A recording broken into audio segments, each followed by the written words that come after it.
Assalamualaikum warahmatullahi wabarakatuh. Waalaikumsalam. Selamat siang, salam sejahtera untuk kita semuanya.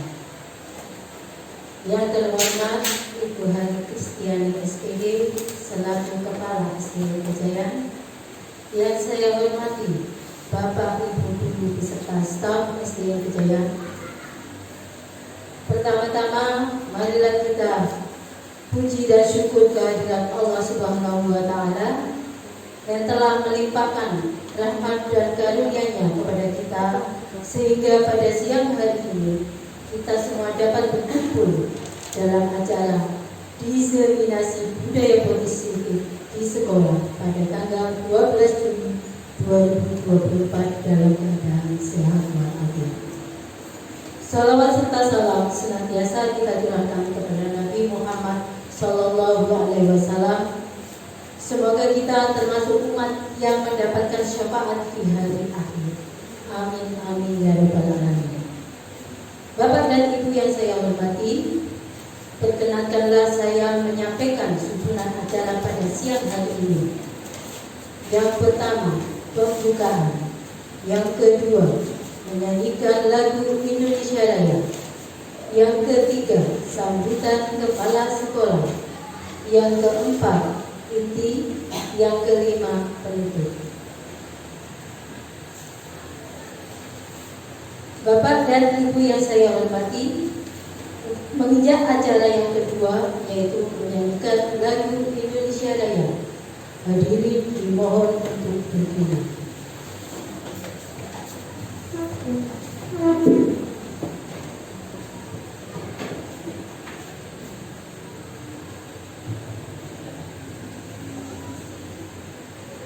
Lakukan menyanyikan lagu Indonesia Raya setelah nada berikut.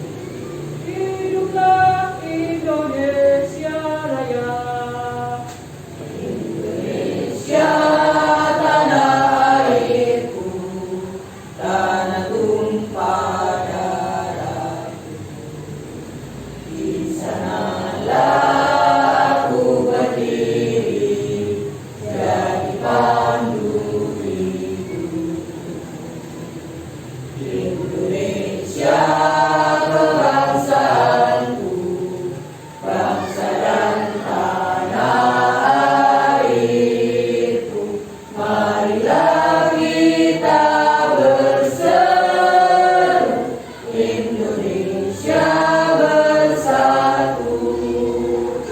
Hiduplah tanahku, hiduplah negeriku, bangsaku, rakyatku semuanya. Bangunlah jiwanya, bangunlah badannya untuk Indonesia Raya. Indonesia Raya, merdeka, merdeka, tanahku, negeriku yang ku cinta. Indonesia Raya, merdeka, merdeka, hiduplah Indonesia Raya. Indonesia Raya, merdeka, merdeka, tanahku, negeriku yang ku cinta. Indonesia Raya, merdeka, merdeka, hiduplah Indonesia Raya.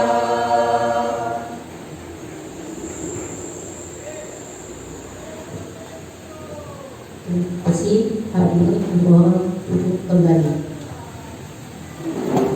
Menginjak ke acara kedua yang ketiga, yaitu sambutan Ibu Kepala Sekolah.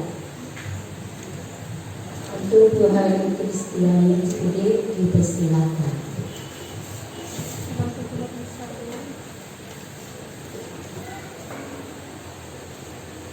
Assalamualaikum warahmatullahi wabarakatuh. Selamat siang dan salam sejahtera untuk kita semua. Bapak, Ibu Dewan Guru yang saya hormati, pun pula ibu guru, calon guru penggerak, marilah kita selalu bersyukur kehadirat Tuhan yang Maha Kuasa, karena rahmat-Nya kita bisa bertemu kembali di tempat tugas kita ini, menjalankan tugas kita masing-masing dengan keadaan sehat, baik tak kurang suatu apapun. Ibu bapak yang saya hormati, saat ini kita bersama di ruangan ini sesuai dengan undangan yang sudah kita baca bersama, bahwa hari ini adalah suatu acara yang sangat baik. Mengapa saya katakan sangat baik? Kita tahu bahwa di sekolah kita sekarang ada CGP angkatan yang ke-10, yaitu Bunida Kusnu Nadia. Sekali lagi sungguh sangat bersyukur di mana di sekolah kita juga masih dipercaya adanya CGP. Dan acara hari ini adalah juga merupakan salah satu syarat bagi CGP tersebut untuk mengikuti kegiatan atau program CGP itu sampai tuntas hingga nanti bisa dikatakan lulus, seperti teman-teman kita angkatan sebelumnya. Bapak Ibu, seperti yang kita saksikan di layar, di situ sudah tertulis bahwa hari ini kita akan mengikuti diseminasi penyebaran pemahaman dan penerapan pengalaman budaya positif. Dari temanya atau dari judulnya saja sudah budaya positif. Berarti tidak ada yang jelek, tidak ada yang negatif. Dengan kegiatan ini harapan saya, mari kita ikuti dengan baik, dengan seksama. Walaupun mungkin sudah mendengar apa itu budaya positif. Budaya positif jelasnya itu adalah yang baik-baik. Nah, apapun yang sudah kita ketahui tentang hal-hal yang baik, mungkin nanti juga akan tertera di situ. Apa nanti yang akan dijelaskan, apa nanti yang akan dipaparkan oleh Bu Nida selalu CGP, sekali lagi saya mohon mari kita ikuti dengan baik. Jauh lebih mendalam saya berharap tidak hanya kita mengikuti, mendengarkan, sudah selesai ya sudah. Itu kan hanya sekedar syaratnya Bu Nida, tidak. Tetapi mari budaya positif apa yang nanti akan dipaparkan oleh Bu Nida, kita semua mencoba melakukannya. Walaupun tidak 100%, ya sedikit demi sedikit mari kita mencoba menerapkannya. Dan terkhusus untuk Bu Nida selaku narasumber ataupun selaku peserta CGP, saya juga berharap bahwa program apa yang sudah panjenengan canangkan, yang jelas namanya calon guru penggerak, itu di pikirannya itu sudah banyak. Saya ingin merubah apa? Program saya ke depan apa? Manakala mempunyai program, monggo ditularkan, jangan disimpan sendiri. Bukan berarti yang belum CGP tidak mempunyai program, tidak. Saya yakin panjenengan semua juga pasti mempunyai program-program. Tetapi mari kita melihat apa saja program dari CGP maupun yang sudah bersertifikat guru penggerak. Adakah perubahannya? Nah, monggo Bu Nida nanti di dalam prosesnya ini selama 6 bulan akan menjalani program maupun tugas-tugas dari guru penggerak. Semoga berjalan dengan lancar dan diakhiri dengan kesuksesan, yaitu memperoleh predikat sebagai guru penggerak. Kalau saya mendengar guru penggerak tugasnya adalah, misinya adalah bergerak, tergerak, menggerakkan, bergerak, tergerak, dan menggerakkan.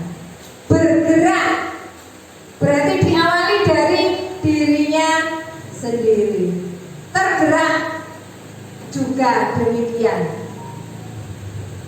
Yang sangat berat adalah menggerakkan. Harapan saya 3 kalimat tersebut bisa benar-benar terwujud. Mungkin itu yang bisa saya sampaikan. Sekali lagi, monggo kita ikuti acara ini dengan baik. Demikian yang bisa saya sampaikan. Ada kurang lebihnya saya mohon maaf dan saya akhiri. Wassalamualaikum warahmatullahi wabarakatuh.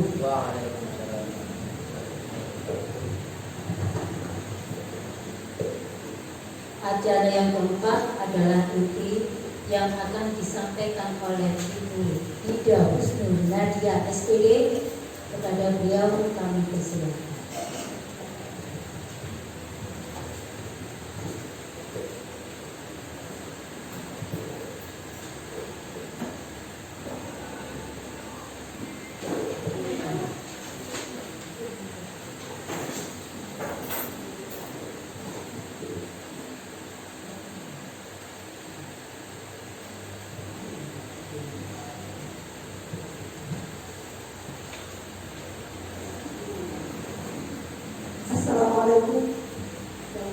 Assalamualaikum warahmatullahi wabarakatuh. Selamat siang Bapak Ibu guru sekalian. Saya berdiri di sini, disclaimer dulu ya Bapak Ibu. Saya bukannya orang yang paling pintar, bukan orang yang paling bisa. Saya hanya menyampaikan, kita hanya berbicara manis, berbicara romantis ya, mengenai budaya positif yang telah saya lakukan di SDN Jaya ini. Sekilas tentang saya mungkin sudah tahu semuanya ya. Saya mengikuti guru penggerak angkatan 10 tentunya dari Kabupaten Pasuruan. Oke, ini sekilas perkenalan untuk PP dan fasilitator saya. Jadi PP itu guru saya adalah Muhammad Ainul Yakin, kemudian untuk fasilitator Bapak Lewi Nathan. Kita langsung saja mengenai konsep atau inti dari budaya positif itu ada beberapa hal. Yang pertama yaitu perubahan paradigma belajar, yang kedua tentang disiplin positif, yang ketiga tentang nilai-nilai kebajikan, yang keempat tentang kebutuhan dasar manusia, yang kelima tentang motivasi perilaku manusia, yang keenam tentang keyakinan kelas, yang ketujuh tentang posisi kontrol guru, dan yang terakhir tentang segitiga restitusi.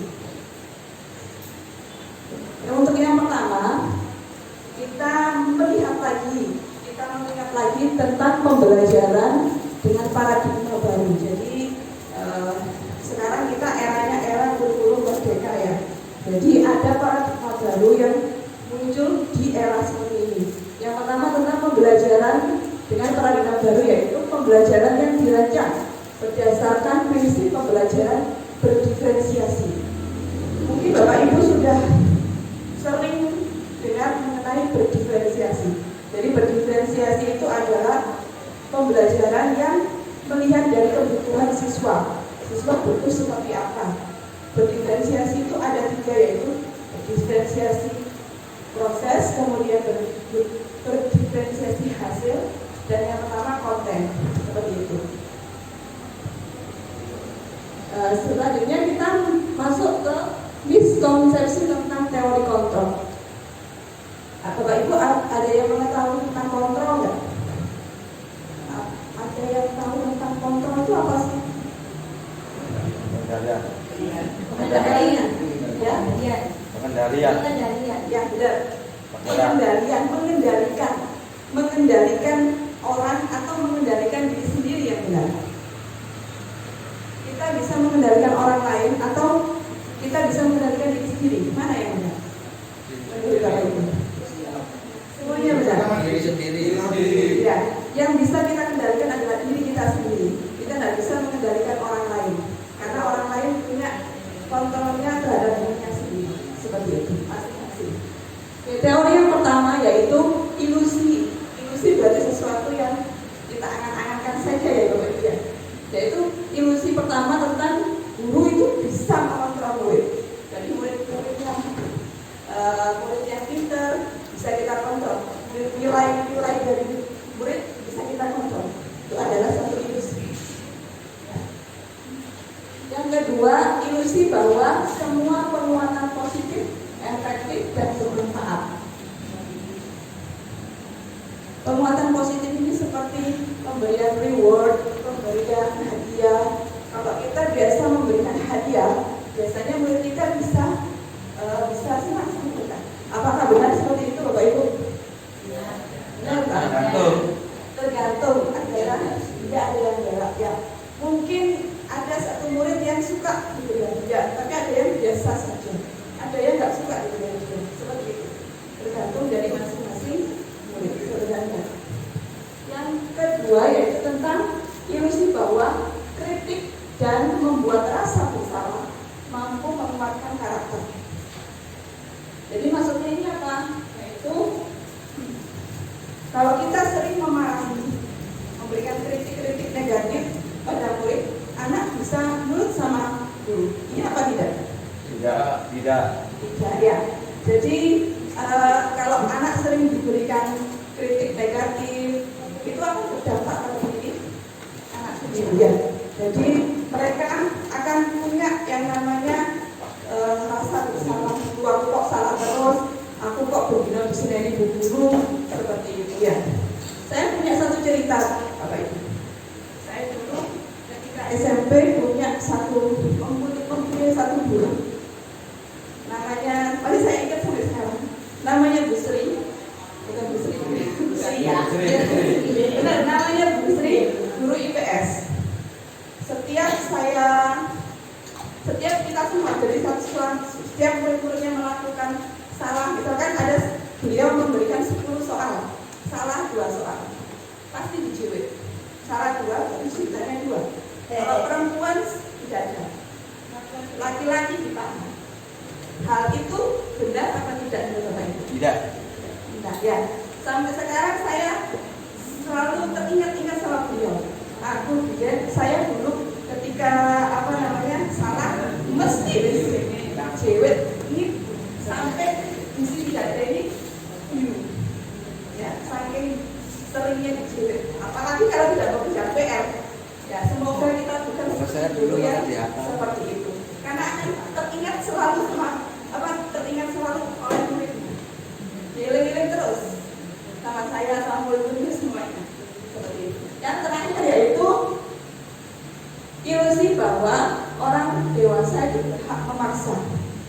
Jadi orang dewasa, baik guru, orang tua, bisa memaksa anaknya untuk mengikuti kehendaknya.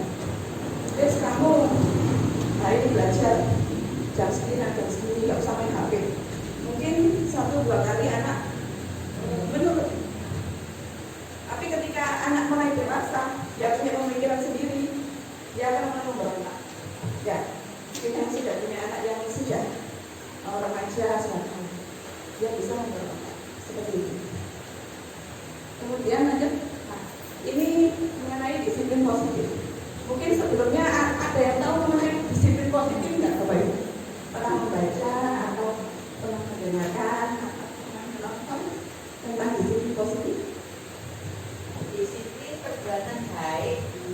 Monggo.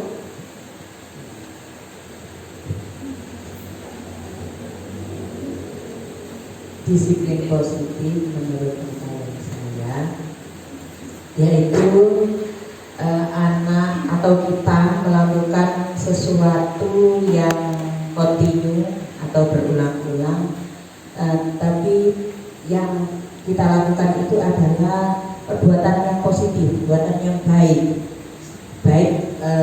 bermanfaat untuk kita sendiri ataupun bermanfaat kepada orang lain. Terima kasih, benar sekali katanya Bu Mbak. Mungkin ada yang lain yang bisa memberikan saran mengenai disiplin positif?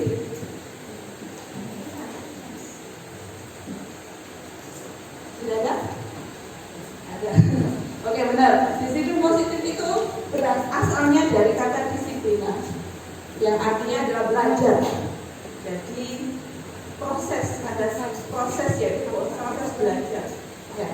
Disiplin mengacu pada disiplin diri yang memiliki tanggung jawab terhadap apa yang dilakukan berdasarkan nilai-nilai yang diyakini. Jadi disiplin itu berasal dari diri sendiri, bukan karena lingkungan, bukan karena peraturan, atau bukan karena paksaan dari orang lain, dari diri sendiri dulu. Kemudian disiplin merupakan salah satu cara penerapan disiplin yang bertujuan untuk menumbuhkan kesadaran serta memberdayakan siswa tanpa imbalan, penghargaan, ancaman, ataupun hukuman. Jadi murni dari kehendak atau kontrol dari siswa sendiri. Jadi bukan karena aku disiplin, aku nggak tahu teman waktu jam 7 supaya tidak dimarahin bu guru. Seperti itu. Biasanya anak-anak datang jam 7, supaya nggak dimarahin guru. Nggak seperti itu. Jadi kita sebagai guru, bagaimana caranya menciptakan siswa-siswa yang punya motivasi intrinsik ya Bapak Ibu. Motivasi intrinsik itu adalah motivasi yang berasal dari dirinya sendiri.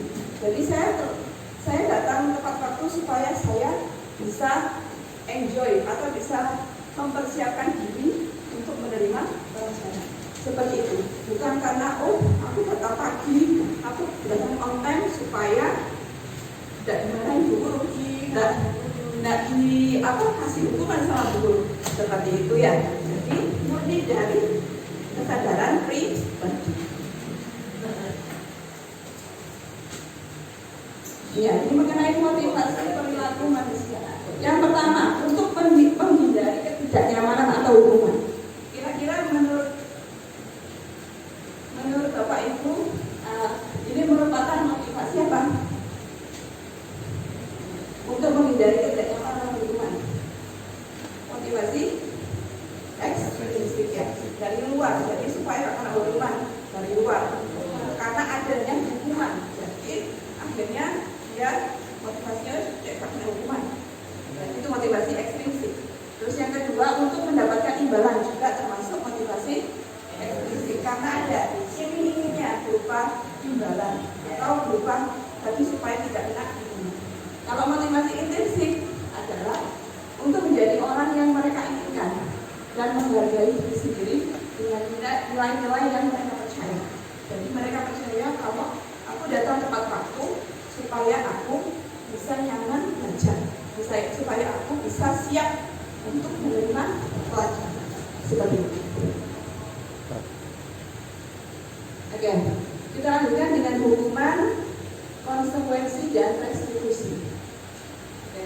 Ada 3 hal, ini ada 3 kata: hukuman, konsekuensi, dan restitusi. Kalau hukuman, Bapak Ibu sudah tahu apa itu hukuman? Memberi sanksi atau memberi sanksi. Ya, benar. Memberi sanksi atau memberi perilaku yang tidak nyaman kepada seseorang yang diberi sanksi. Jadi hukuman itu membuat orang tidak nyaman ya, membuat kata kuncinya tadi membuat siswa tidak nyaman, membuat siswa tidak merasa bahagia, seperti itu. Padahal konsep dari pembelajaran adalah membuat siswa bahagia, seperti itu. Jadi hukuman itu adalah tidak terencana. Biasanya lapangan 10 kali. Kan seperti itu ya. Kemudian murid tidak tahu apa yang akan terjadi atau tidak dilibatkan. Murid benar-benar nggak tahu. Oh, aku kalau dihukum moro tiba-tiba disuruh lari di lapangan, tiba-tiba disuruh membersihkan WC misalkan, seperti itu. Kemudian bersihkan satu arah karena hanya guru yang tahu, yang memberikan kekuasaan seperti itu. Terus berupa fisik dan psikis. Berupa fisik itu biasanya hukuman fisik biasanya di lapangan atau hormat kepada bendera dan lain sebagainya. Kalau berupa psikis biasanya berupa ucapan-ucapan yang negatif. Ya. Kemudian yang kedua tentang konsekuensi. Konsekuensi itu ada yang pernah dengar tentang konsekuensi? Oke, saya lanjutkan ya. Konsekuensi itu adalah bersifat terencana atau disepakati sesuai peraturan. Konsekuensi biasanya sesuatu yang sudah punya kesepakatan dari awal. Jadi kalau misalkan datang terlambat, berarti konsekuensinya adalah misalkan berdiri di depan kelas selama 10 menit. Itu namanya konsekuensi. Jadi dari awal sudah ada konsekuensi. Kemudian murid dibuat tidak nyaman. Ya, sama dengan hukuman, konsekuensi juga membuat muridnya tidak nyaman karena tidak sesuai dengan apa yang diinginkan murid. Yang ketiga tentang sikap guru memonitor murid selalu. Jadi kalau kita memberikan konsekuensi, kita harus selalu memantau siswa. Jadi siswanya ketika siswa berbuat salah, kita langsung bertindak. Tapi ketika tidak ada guru di situ, nggak tahu siswanya berbuat salah atau tidak. Siswanya tetap tidak mau selain tidak di dalam hatinya untuk bersikap baik seperti itu. Kalau yang terakhir ini yang paling baik, Bapak Ibu, tentang restitusi. Nanti kita bahas lebih dalam tentang restitusi. Restitusi yaitu proses menciptakan kondisi bagi murid untuk memperbaiki kesalahan. Jadi di situ kan ada kata proses. Proses itu berarti ada step by stepnya. Jadi ada langkah-langkahnya, di mana membuat murid itu memperbaiki kesalahannya. Jadi nggak serta-merta murid salah, murid dihukum.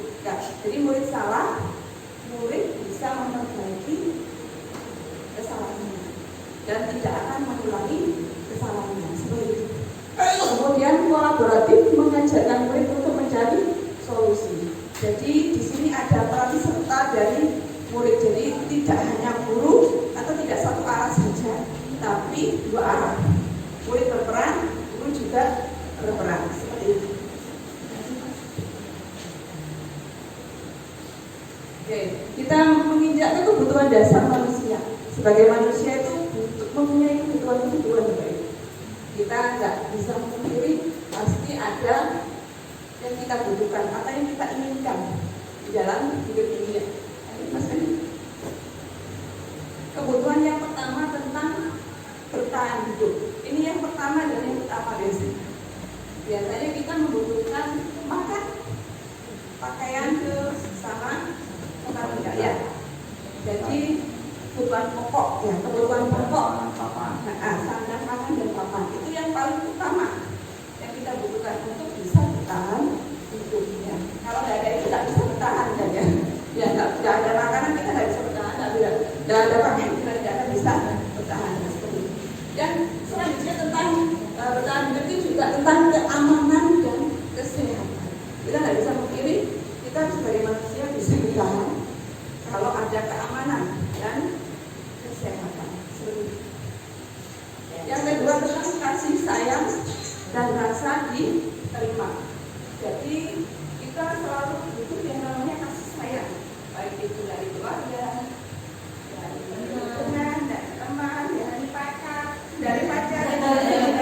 ya, dari suami ya. Itu pokoknya kasih sayang dari keluarga, dari orang-orang yang kita kasih dia.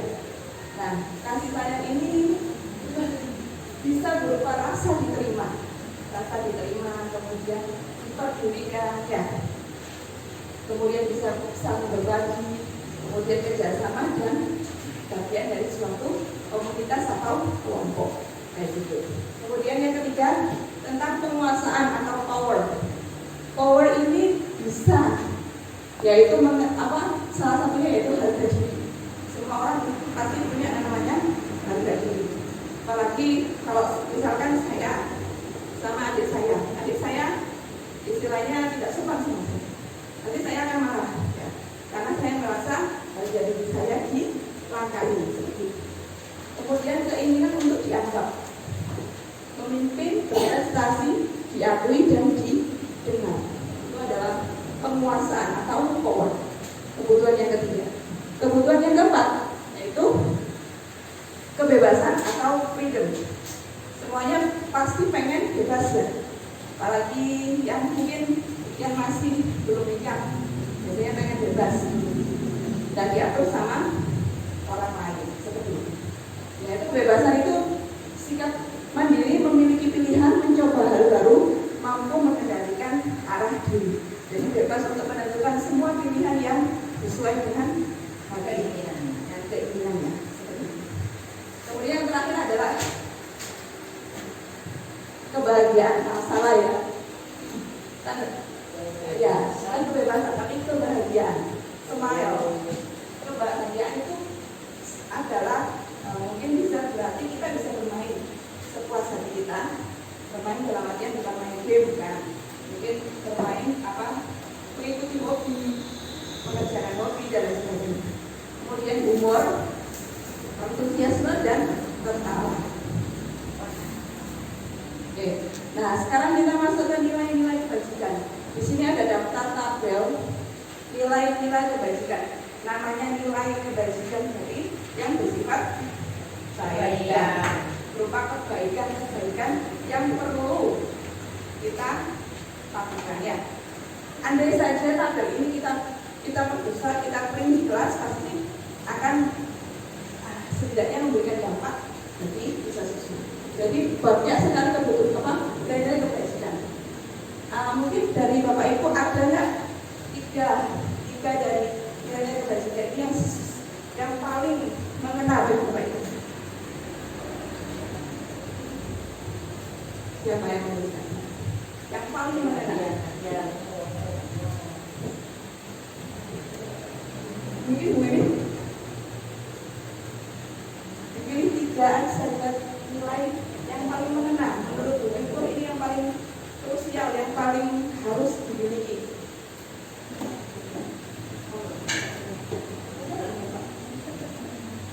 Oh, udah biasa. Mungkin kemudian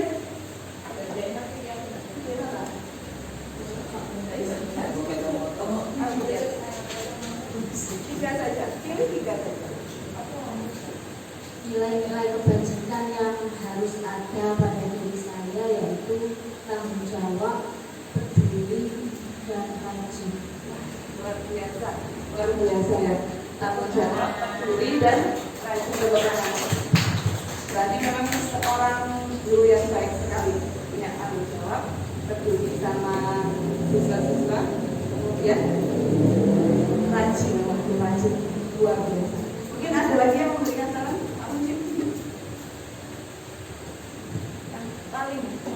Yang paling pada diri saya yaitu belas kasih, tanggung jawab, sama berprinsip. Berprinsip wajib. Luar biasa orangnya semuanya. Nah, berprinsip ini memang benar-benar perlu ya Pak Mujib. Tanggung jawab juga perlu.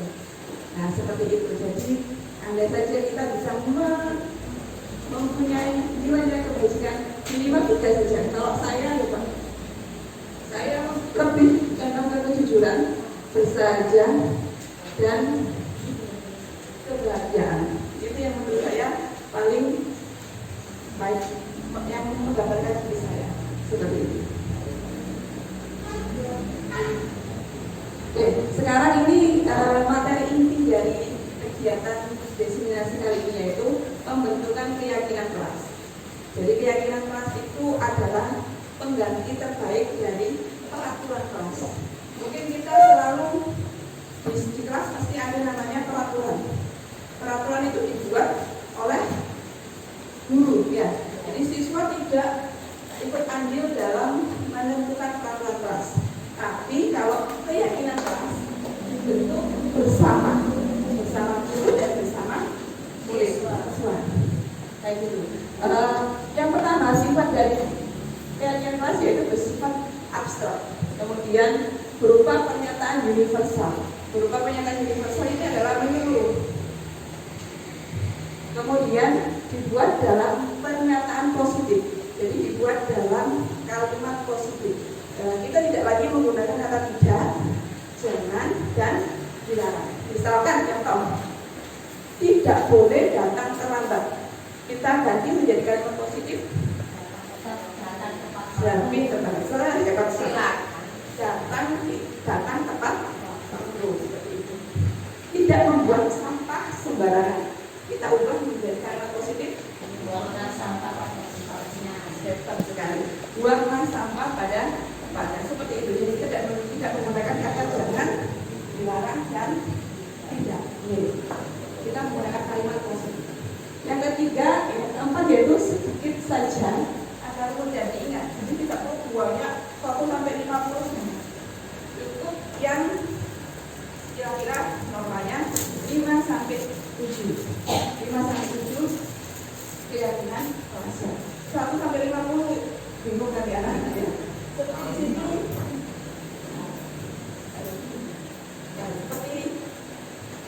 Seperti yang ada di kelas saya tunjukkan. Jadi ada keyakinan kelas keyakinan kelas 6 ada 1, 2, 3, 4, 5 ada 5 poin ya. Jadi normalnya sekitar 5 sampai 7. Tidak perlu banyak-banyak, yang penting mudah diingat dan itu bisa memberi dampak bagi siswa.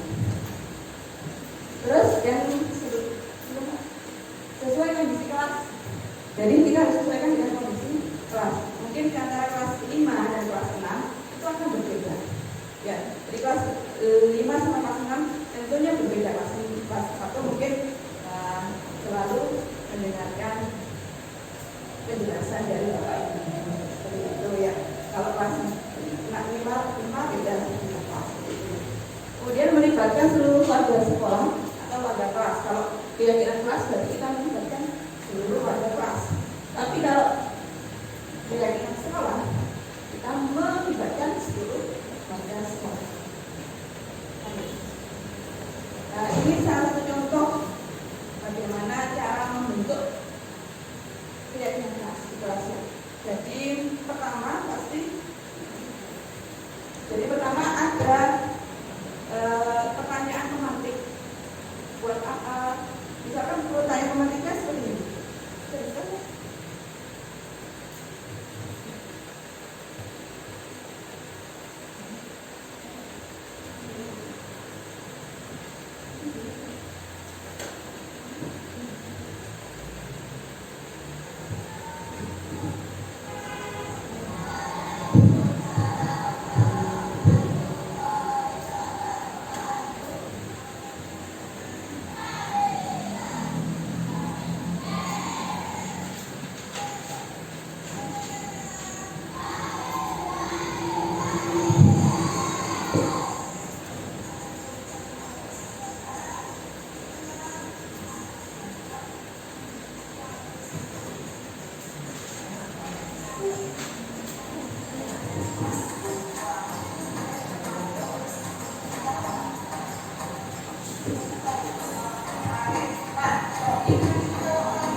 suasana kelas yang nyaman itu menurut kalian seperti apa? Dan kalian silakan menuliskan dalam satu post-it yang membuat kalian nyaman di kelas itu seperti apa. Kemudian ditempel, setelah ditempel, kemudian kita bacakan satu persatu, kemudian kita buat kesimpulan.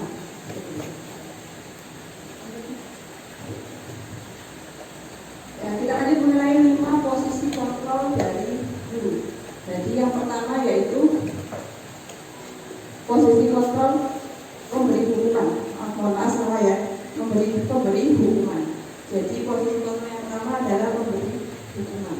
Jadi guru biasanya guru-guru zaman dulu ya memberikan hukuman pada siswanya yang bersalah atau yang membuat kesalahan seperti itu. Misalkan saja cerita saya tadi, saya punya seorang guru IPS. Setiap saya tidak mengajarkan PR, teman-teman semuanya tidak mengajarkan PR, beliau akan mencubit siswanya sebanyak soal yang tidak dikerjakan seperti itu. Kemudian posisi kontrol yang kedua yaitu membuat rasa bersalah.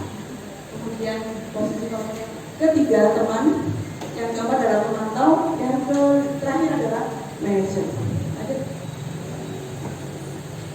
Ini saya punya sebuah kasus, Bapak Ibu, ini kasus di dalam kelas sendiri, yaitu siswa bermain bola di dalam kelas saat pembelajaran berlangsung. Nah, posisi penghukum pasti langsung memberikan hukuman. Hormat, sana kamu ini sudah tiap hari bikin salah aja. Jadi kadang ya kalimat-kalimat kita ya, kamu ini sana hormat sama bendera jam. Itu adalah posisi penghukum. Yang kedua, posisi membuat rasa bersalah. Membuat rasa bersalah itu biasanya ada kalimat berapa kali sih Bapak, berapa kali Ibu memberitahu sama kamu ini mesti saja selalu membuat salah, seperti itu, selalu membuat Ibu kecewa. Itu membuat rasa bersalah. Bisa nggak sih kamu jangan kayak gini terus seperti itu? Biasanya ada kalimat-kalimat seperti itu membuat anak merasa bersalah. Aku ini salah tok, jadi aku seperti itu biasanya. Kemudian yang ketiga, posisi sebagai teman. Jadi guru memberikan posisi sebagai teman ini seperti apa? Contohnya ada kalimat, ayo dong, ikuti peraturan, ikuti kesepakatan kita, tolong dong, bantulah ibu, jangan buat kesalahan lagi, seperti itu ya. Lain kali jangan sampai diulang lagi, seperti itu. Ada kalimat-kalimat bernada halus seperti ke teman, seperti itu. Posisi yang keempat yaitu pemantau. Pemantau ini adalah ada kalimat-kalimat seperti kamu sudah melanggar peraturan sekolah, kamu tahu kan konsekuensinya. Ya, jadi ada kita balik ke konsekuensi. Kamu sudah melanggar peraturan sekelas, kamu tahu konsekuensinya. Kalau kamu sudah tahu konsekuensinya, maka kerjakan itu seperti itu. Jadi itu sebagai pemantau. Kalau posisi terakhir adalah posisi yang paling baik, yaitu sebagai manajer. Manajer itu tugasnya adalah memanage atau mengorganisir semua yang ada di kelas. Yaitu biasanya ada kata-kata, ada prosesnya. Yaitu apa kamu tahu kesalahanmu? Jadi pertama kita harus mencari tahu, memberitahu atau menanyakan pada siswa apa sih kesalahannya, biar dia merefleksikan, biar dia tahu kesalahannya. Kira-kira bagaimana kamu memperbaiki keadaan atau kesalahanmu itu.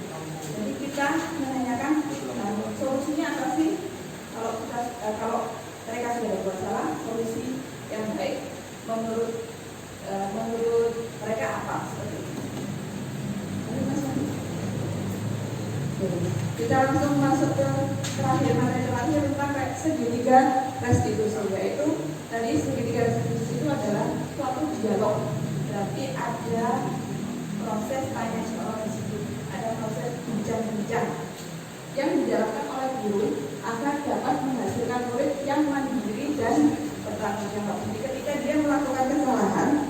tahu salahnya, dia tahu apa yang baik, apa yang merupakan solusi terbaik untuk mengatasi kesalahan tersebut.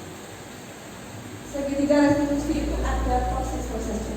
Ada 3 proses yang utama, yaitu yang pertama adalah menstabilkan identitas. Menstabilkan identitas ini biasanya ada kalimat seperti ini. Apa-apa, setiap orang itu pasti pernah melakukan kesalahan. Tidak ada manusia yang seperti ini. Itu adalah menstabilkan identitas. Jadi kita tidak menyalahkan siswa, tapi kita oh itu wajar. Berbuat salah itu adalah wajar seperti itu. Atau kalimat seperti ibu juga pernah dulu ketika seusia kamu pernah melakukan kesalahan seperti itu. Kemudian yang kedua adalah validasi tindakan yang salah. Jadi kita harus menggiring siswa untuk mengetahui kesalahannya apa. Ada kalimat-kalimat seperti kamu tentu punya alasan mengapa kamu melakukan hal itu. Jadi kamu tidak tahu kamu pasti punya alasan berbuat hal itu. Atau yang terakhir yaitu menanyakan tentang keyakinan, kelas. Yaitu ada pertanyaan tentang keyakinan kelas apa yang telah kita sepakat bersama. Kemudian ada pertanyaan, kamu ingin menjadi seorang psikiater sih? Terus bagaimana sih solusinya untuk mengatasi permasalahan ini?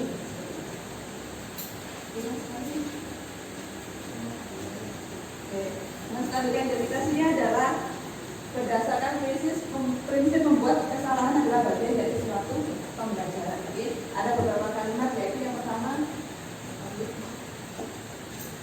ini ya sudah sempat saya singgung, yaitu berbuat salah itu adalah hal yang wajar, tidak ada manusia yang sempurna. Nah, ibu guru juga pernah dulu melakukan hal itu, jadi itu wajar. Pasti semua orang pernah punya salah. Lanjut, validasi tindakan yang salah itu prinsipnya adalah memenuhi suatu kebutuhan tertentu yang ada pada diri siswa. Jadi apa sih yang salah? Kamu pasti punya alasan mengapa melakukan hal itu. Kemudian kamu bisa berbuat hal yang lebih buruk, tapi kamu tidak melakukannya. Atau kamu melakukannya pasti karena kamu mempertahankan sesuatu dan lain sebagainya. Banyak kalimat seperti itu. Yang terakhir kalimatnya, menanyakan keyakinan. Yaitu berdasarkan prinsip teori kontrol bahwa pada dasarnya kita termotivasi secara implisif. Jadi kita tadi kembali lagi ke motivasi implisif, motivasi yang berasal dari diri. Jadi apa keyakinan kita? Menanyakan lagi pada siswa, apa sih keyakinan kelas kamu? Terus nilai-nilai apa yang telah kita sepakati bersama? Atau seperti apa gambaran yang kamu inginkan dari kamu? Atau menjadi kamu ini jadi orang yang seperti itu. Ini ada salah satu contoh proses menyelesaikan masalah menggunakan segitiga restitusi yang sudah saya bahas. Yang pertama, ini kasusnya sama Bapak Ibu. Jadi bermain bola di dalam kolam.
berupa membuat mereka tahu apa salahnya, kemudian bagaimana solusinya.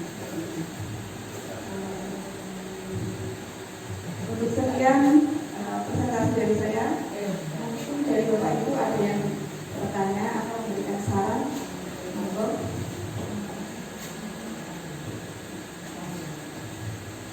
Kita lanjut ke MC.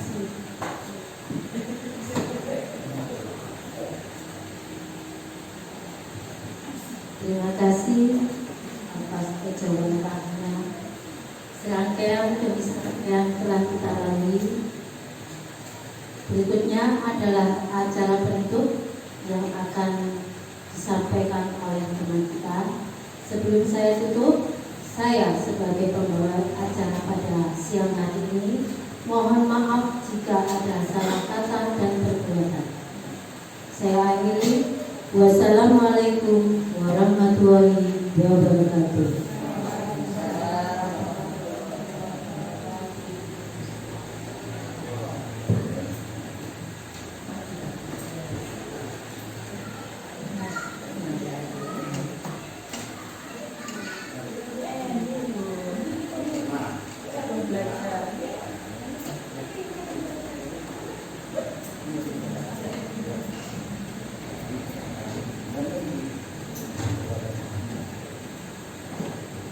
Assalamualaikum warahmatullahi wabarakatuh.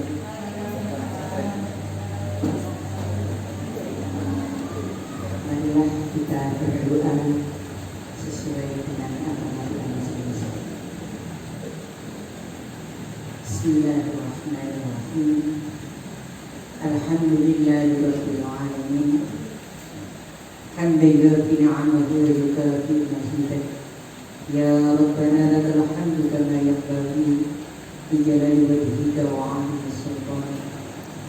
Allahumma shalli wa sallim ala sayyidina Muhammad wa ala ali sayyidina Muhammad. Ya Allah yang Maha Pengasih dan Maha Penyayang, berikanlah kasih sayang-Mu kepada kami dan kepada siswa-siswi SDN Kejayaan yang kami cintai ini. Berikanlah mereka ilmu-ilmu yang bermanfaat dan barokah. Dan berilah kami sebagai guru-guru mereka bisa membimbing dan mengarahkan mereka kepada hal-hal yang baik.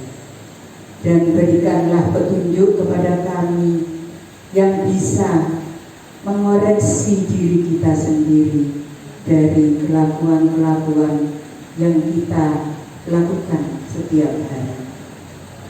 Rabbana hab lana min azwajina wa dzurriyyatina qurrata a'yun waj'alna lil muttaqina imama. Rabbana atina fid dunya hasanah wa fil akhirati hasanah wa qina 'adzabannar.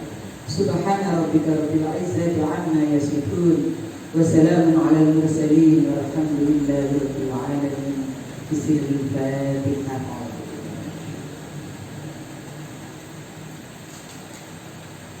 Assalamualaikum warahmatullahi wabarakatuh. Waalaikumsalam.